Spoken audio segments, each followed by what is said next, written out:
All right. Hi, I'm Tom, and I'm here to talk today about improving your read ratio on Medium, and just in general about what read ratios on Medium are. And why should you listen to me on this? The biggest reason I've been on Medium for about a year and a half. And in my first year on the platform, I got about 12 million views on my articles on Medium. So, I think it's been a platform where I've really done a lot of thinking about, what builds engagement, what works well, what doesn't work as well, and what can Medium writers do to really succeed on that platform. I'm sharing a lot of that information on a blog, thriveonmedium.com, as well as in a lot of different articles published on the platform itself.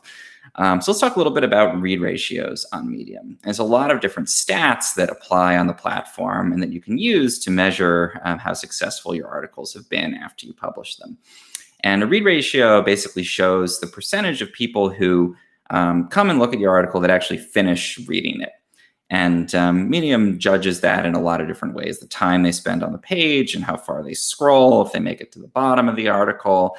And so they're going to show you the read ratio as a percentage of people who have finished reading your article. And, why is that important? Generally, people who finish the article obviously are the people who found it most engaging, most interesting. If people read a little bit and then bail, then your read ratio will suffer. And it's an indication that they weren't as interested in the content you were presenting, or that there was some other kind of structural issue with the article. And I'll talk a little bit more about what some of those structural issues can be. So a lot of people wonder, what's a good read ratio on Medium? And I think it depends a lot on the specific kind of article that you're writing. But generally, I would say somewhere between 20% and 80% is what I recommend to people to shoot for in terms of a good read ratio on the platform. Under 20% means that, only 1 in 5 people are actually finishing your article. That could indicate some issues with it that I'll get into in a moment. Over 80%, though, can indicate other problems. That's kind of surprising. Most people think the read ratio, the higher the better, but in reality, it's not always the case. And again, we'll talk a little bit more about why that might be. Why does it matter to have a good read ratio? Obviously, you want to be engaging to the people who are reading your articles. So that's the most important thing, is just to make sure that your audience is finding your work engaging and compelling. But also there's some practical reasons too. If you're in the Medium Partner Program and you're trying to increase your earnings on the platform, then it's definitely very helpful to have a higher read ratio in your articles, because that means people spend more time reading them. It means racking up more reading minutes, and then that translates into, if people are members, into more revenue for you as a writer. So engagement, revenue, and also just indicates to you that people are really interested in the content that you're creating, and it can give you a signal as to what you should develop more of, what you should maybe develop less of if people aren't finding it as compelling. Just ways that you can tweak the writing that you're doing to better address the needs of your audience.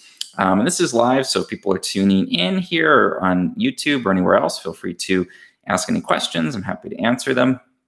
But what are some ways that you can improve your read ratio on Medium? There's a bunch of different ways to do this, but I'll get into a couple of those in a little bit more detail. The one that I found is probably most important, or at least one of the most important, is to have an accurate headline on your article.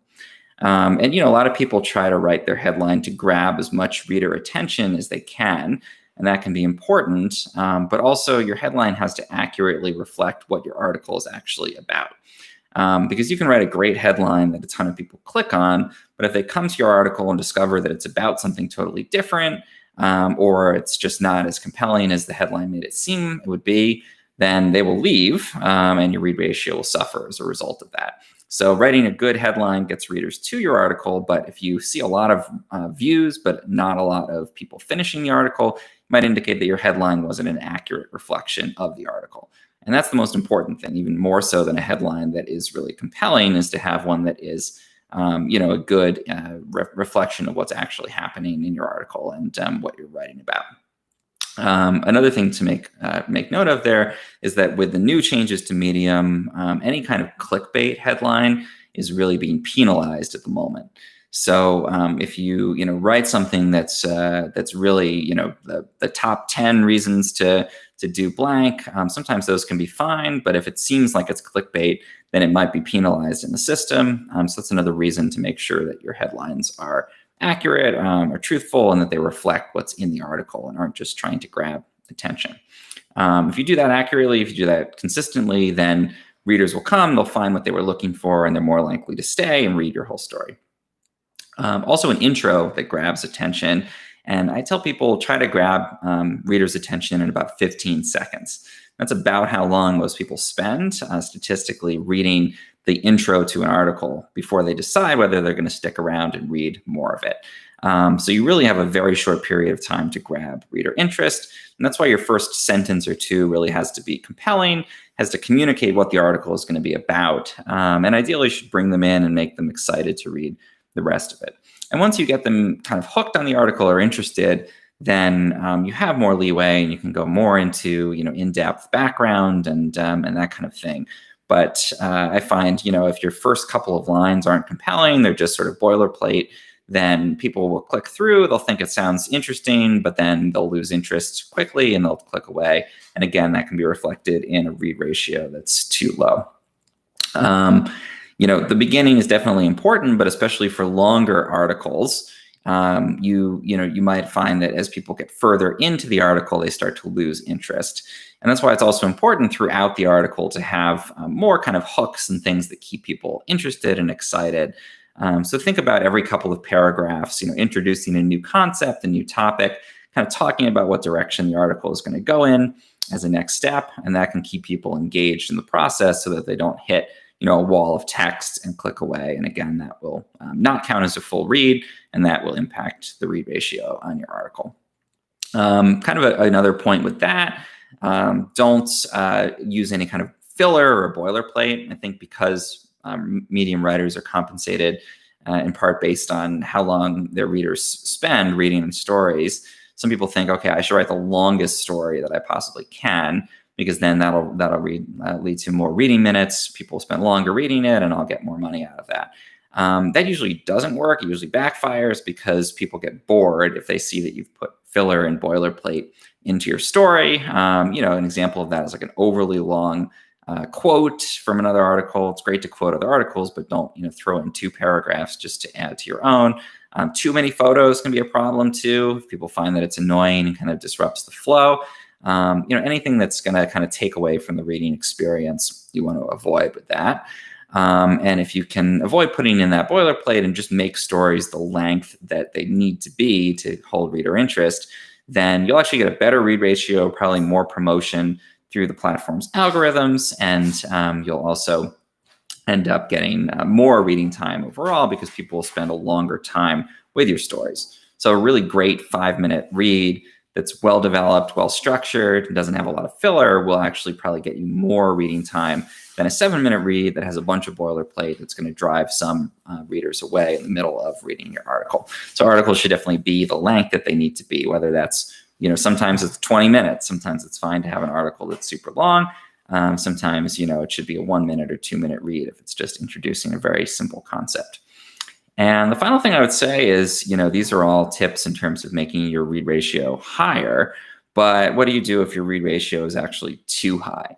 And again, people can be surprised, I think, that it's possible to have too high of a read ratio, because it seems like, okay, it should always be as high as possible. One reason why that can be an issue, though, to have too high of a read ratio is it could indicate that your story was too short. So maybe people are finding it to be really compelling, and they want more, they want to know more about your topic, but you didn't deliver enough. And they read the whole thing, and they're sort of left wanting more detail. That can be a reason why your read ratio might be over 80% too high. And in that case, what I usually recommend is look at those stories that got over an 80% read ratio, and then expand them into a second story that goes into a lot more depth. And take that same concept, that same topic, build it out, develop it more fully, come up with new ideas that tie into the original story, expand that out into a longer piece than your first one, and see what your read ratio is like on that.